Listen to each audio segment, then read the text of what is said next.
بسم اللہ الرحمن الرحیم۔ خلاصہ خطبہ جمعہ سیدنا امیر المومنین حضرت مرزا مسرور احمد خلیفۃ المسیح الخامس ایدہ اللہ تعالی بنصر العزیز فرمودہ 4 اگست 2023 بمطابق 4 ظہور 1402 ہجری شمسی بمقام مسجد بیت الفتوح ماڈرن UK۔ امیر المومنین حضرت خلیفۃ المسیح الخامس ایدہ اللہ تعالی بنصر العزیز نے مورخہ 4 اگست 2023 کو مسجد بیت الفتوح ماڈرن UK میں خطبہ جمعہ ارشاد فرمایا، جو مسلم ٹیلی ویژن احمدیہ کے توسط سے پوری دنیا میں نشر کیا گیا۔ جمعے کی اذان دینے کی سعادت مولانا فیروز عالم صاحب کے حصے میں آئی۔ تشہد تعوذ اور سورۃ الفاتحہ کی تلاوت کے بعد حضور انور ایدہ اللہ تعالی بنصر العزیز نے فرمایا کہ الحمدللہ خدا تعالیٰ کے فضل سے گزشتہ جمعے سے اتوار تک جماعت احمدیہ UK کا جلسہ سالانہ کامیابی سے منعقد ہوا۔ اس سال حاضری بھی گزشتہ برس کی نسبت بہت زیادہ تھی۔ اس پر ہم اللہ تعالیٰ کا جتنا بھی شکر ادا کریں وہ کم ہے۔ اللہ تعالیٰ کا احسان ہے کہ اس نے ہمارے جلسے کو بے انتہا برکتوں سے بھر دیا، اور اس بات کو احمدی مہمانوں اور مختلف ممالک سے آئے غیر احمدی مہمانوں سب نے محسوس کیا۔ ہم تو کمزور ہیں اور ہمارے سارے کام اللہ تعالیٰ کے فضل سے ہوتے ہیں۔ جماعت احمدیہ تو روز اللہ تعالیٰ کے اس فرمان کا مشاہدہ کرتی ہے کہ اگر تم اللہ تعالیٰ کی نعمتوں کا شمار کرنا چاہو تو اسے احاطے میں نہیں لا سکو گے۔ بس شکر گزاری ہمارا کام ہے۔ اللہ تعالیٰ کے فضلوں پر اس کے آگے جھکتے چلے جانا ہمارا فرض ہے۔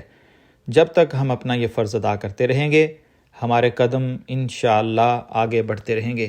بس انتظامیہ اور شاملین نے جلسہ سب کو اللہ تعالیٰ کا شکر ادا کرنا چاہیے۔ یہ بھی اللہ تعالیٰ کا فضل ہے کہ باوجود اس خوف کے کہ کرونا وائرس کی وبا ابھی پوری طرح ختم نہیں ہوئی، اللہ تعالیٰ نے اتنے بڑے مجمع کے باوجود عمومی طور پر سب کو محفوظ رکھا۔ اب میں کارکنان کا بھی شکریہ ادا کرنا چاہتا ہوں۔ سب کارکنان نے بڑے عمدہ رنگ میں اپنے فرائض ادا کیے، غیر معمولی طور پر مسکراتے ہوئے اپنی ڈیوٹیاں سر انجام دیں۔ لجنہ کی طرف بھی اور مردوں کی طرف بھی انتظامات کے سلسلے میں بڑی مہارت نظر آئی۔ کھانے کے انتظام میں لجنہ کی طرف جو شکایت پیدا ہوا کرتی تھی وہ بھی اس دفعہ تقریباً نہ ہونے کے برابر تھی۔ اسی طرح ٹریفک، کھانا پکوائی، روٹی پلانٹ، سیکیورٹی، صفائی، اور سب سے بڑھ کر MTA ہے جس نے اس دفعہ نئے انداز سے ساری دنیا کو جلسے سے جوڑا۔ تمام شعبہ جات جن کے میں نے نام لیے یا نام نہیں لیے، سب کا میں شکریہ ادا کرتا ہوں۔ غیر جو باہر سے آئے ہوئے تھے انہوں نے جلسے سے متعلق جن خیالات کا اظہار کیا ان میں سے بعض پیش کر دیتا ہوں۔ برکینا فاسو کے مشہور ماہر امراض چشم نے کہا کہ ہزاروں افراد ایک مشترکہ مقصد کے لیے ایک مقام پر ایک مذہبی لیڈر کے گرد جمع ہیں۔ اتنا منظم اور وسیع انتظام میرے لیے حیران کن ہے۔ امریکہ کے معروف ماہر قانون پروفیسر ہیں، انہوں نے کہا کہ میں نے دنیا بھر میں ایسی تقریبات کا خود بھی انعقاد کیا ہے جہاں رجسٹریشن کی کارروائی بھی ہوتی ہے، لیکن جلسہ سالانہ پر جس منظم طریق پر رجسٹریشن کے مراحل کو انجام دیا جا رہا تھا وہ حیران کن منظر تھا۔ بیلز کے ایک شہر کے میئر آئے ہوئے تھے، وہ کہتے ہیں کہ میں نے اپنی زندگی میں کبھی اتنے پرامن لوگ نہیں دیکھے۔ میں نے جو روحانی اور بھائی چارے کا ماحول یہاں دیکھا ہے وہ میرے لیے حیران کن ہے۔ گھانا کے ایک دوست جب جلسہ گاہ پہنچے تو کارکنان کی فرض شناسی سے بڑے متاثر ہوئے اور کہا کہ یہ خدا تعالیٰ کے فضل کے بغیر ناممکن ہے۔ انڈونیشیا کے سابق وزیر مذہبی امور کہتے ہیں کہ آپ کا نعرہ محبت سب کے لیے، نفرت کسی سے نہیں، ایئرپورٹ سے لے کر پورے جلسے میں دیکھتا رہا۔ گیمبیا کے وزیر اطلاعات جلسے میں شامل ہوئے، وہ کہتے ہیں میں جلسہ سالانہ کے تمام انتظامات سے بہت متاثر ہوا۔ اتنا بڑا مجمع اور دھکم پیل، لڑائی جھگڑے کا ایک بھی واقعہ دیکھنے میں نہیں آیا۔ ایک اور بات جو میں نے محسوس کی وہ باب جماعت کا اپنے امام سے محبت کا تعلق ہے، اس کی دنیا بھر میں نظیر نہیں ملتی۔ برازیل سے آئے نمائندے نے کہا کہ 118 ممالک سے آئے لوگوں کا بھائی چارے کے ساتھ اکٹھے رہنا کسی دوسرے کے بس کی بات نہیں۔ سب لوگوں کا آپس میں اس طرح اخلاق، ہمدردی، خوشدلی اور عزت سے ملنا مجھے بہت اچھا لگا۔ مہمانوں کے لیے ٹرانسپورٹ کا بہت اچھا انتظام تھا۔ اسپین کے وفد میں شامل ایک صاحب جو پیشے کے لحاظ سے تاریخ دان ہیں، انہوں نے کہا کہ آج کے دور میں جماعت احمدیہ عزم و ہمت اور جد و جہد کا عملی نمونہ قائم کیے ہوئے ہے۔ اٹلی کے ایک صحافی نے کہا کہ میں نے جلسے کے بارے میں پہلے بھی پڑھا تھا، لیکن جلسے میں شامل ہونا ایک الگ ہی تجربہ تھا۔ جلسے میں سب سے اہم چیز جو میں نے دیکھی وہ نماز تھی۔ ہر شخص کے لیے نماز ایک خاص حیثیت کی حامل تھی۔ سینیگال کے ایک ریجن کے گورنر کہتے ہیں کہ میں نے بطور گورنر بہت سفر کیا ہے، لیکن میں نے ایسے باہمی پیار کی کوئی دوسری مثال کبھی نہیں دیکھی۔ حضرت مسیح موعود علیہ السلام کے اقتباسات نے مجھ پر بہت اثر کیا۔ جلسے میں ہر شخص دوسرے کو خود پر ترجیح دیتا ہے۔ کولمبیا کے ایک مہمان کہتے ہیں کہ میں یہاں کا پرامن ماحول، بھائی چارہ، محبت، خلیفہ وقت کے پرمعرف خطابات اور افراد جماعت کو دیکھ کر بہت متاثر ہوا۔ ارجنٹائن کے UK میں مقرر سفیر نے جلسے کے پہلے دن کارروائی میں شرکت کی اور پھر اپنے سفارت خانے میں جلسے سے متعلق ایک تقریب منعقد کی۔ اس تقریب میں لاطینی امریکہ کے ممالک کے وفود کو بھی مدعو کیا اور اس طرح اپنے عملے اور ان مہمانوں کو جلسے کے انعقاد سے متعارف کرایا۔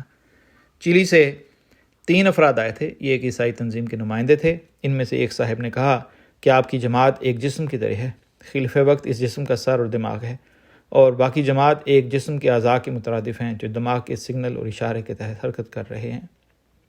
اسپین سے ایک زیر تبلیغ دوست کہتے ہیں کہ اس جلسے میں مجھ سے بادشاہوں سے بڑھ کر سلوک کیا گیا۔ احمدی رضاکار ان کا 40,000 سے زائد مہمانوں کی انت تک خدمت کرنا ایک معجزہ ہے۔ جلسے کے دوران میں نے بھائی چارے کے ماحول کو محسوس کیا۔ یقیناً اس جلسے کے طفیل میں خدا تعالیٰ سے جڑا ہوں۔ کینیڈا سے ایک ممبر پارلیمان ہیں، وہ کہتے ہیں کہ جلسے میں آنا میرے لیے ایک شاندار بات تھی۔ اس جلسے سے اپنے مذہب سے وفاداری اور رضاکارانہ طور پر کام کرنے کا سبق ملتا ہے۔ انہوں نے جماعت احمدیہ پر ہونے والے مظالم کا بھی ذکر کیا اور کہا کہ ساری دنیا کو اس کے خلاف آواز بلند کرنی چاہیے۔ ترکی سے پرنٹنگ پریس کے کچھ مالکان آئے ہوئے تھے۔ ان میں سے ایک ڈائریکٹر کہتے ہیں کہ اتنے بڑے اجتماع کو جس مہارت سے آپ لوگوں نے منعقد کیا وہ میرے لیے باعث حیرت تھا۔ کہتے ہیں کہ ایک اور بات جس نے مجھے حیران کیا وہ یہ کہ میں نے کسی کو سگریٹ پیتے نہیں دیکھا۔ لیٹویا سے آنے والی ایک سماجی کارکن کہتی ہیں کہ اس جلسے سے مجھے اسلام کے بارے میں جاننے کا موقع ملا۔ میں واپس جا کر قرآن کا مطالعہ کروں گی اور اپنے علم کو وسیع کرنے کی کوشش کروں گی۔ ٹیلی ویژن پر جلسہ دیکھنے والوں کے بھی بعض تاثرات ہیں۔ کانگو برازاویل سے ہمارے مبلغ نے لکھا کہ ایک عیسائی دوست کو جلسے پر مدعو کیا گیا۔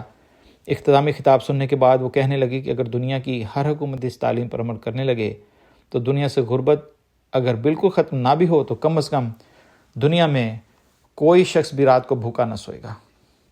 جس طرح خلفائے اسلام کو اپنی رعایا کا خیال تھا، اگر ہمارے لیڈران بھی ایسا ہی خیال کرنے لگیں تو ہماری دنیا جنت بن جائے۔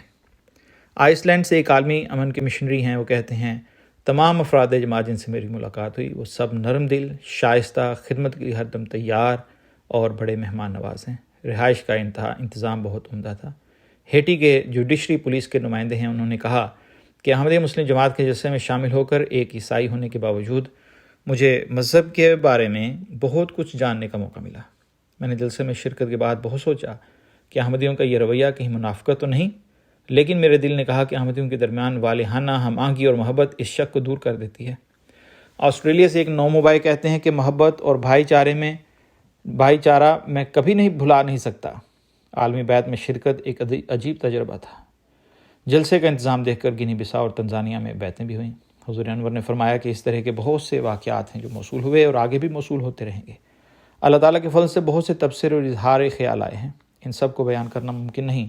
اللہ کرے کہ اس جلسے کے ایسے نتائج ہوں جو احمدیوں کی زندگیوں کو ہمیشہ کے لیے اللہ تعالیٰ سے جوڑنے والے ہوں، ایمان و ایقان میں اضافہ ہو اور حضرت اقدس مسیح موعود علیہ السلام کی بعثت کے مقصود کو پورا کرنے والے ہوں۔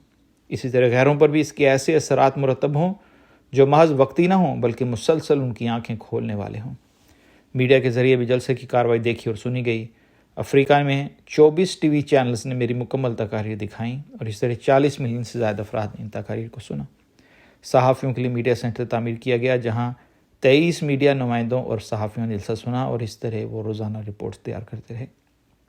مجموعی طور پر 72 میڈیا رپورٹس تیار کی گئیں جو 50 ملین لوگوں تک پہنچیں۔ 41 ویب سائٹس پر خبریں نشر ہوئیں۔ جلسے سے متعلق 15 مضامین اخبارات میں شائع ہوئے۔ مختلف ٹی وی چینلز پر جو 14 خبریں نشر ہوئیں، ریڈیو اسٹیشنز پر 37 خبریں نشر ہوئیں۔ غرض اللہ تعالیٰ نے ہر لحاظ سے اس جلسے کو بابرکت فرمایا۔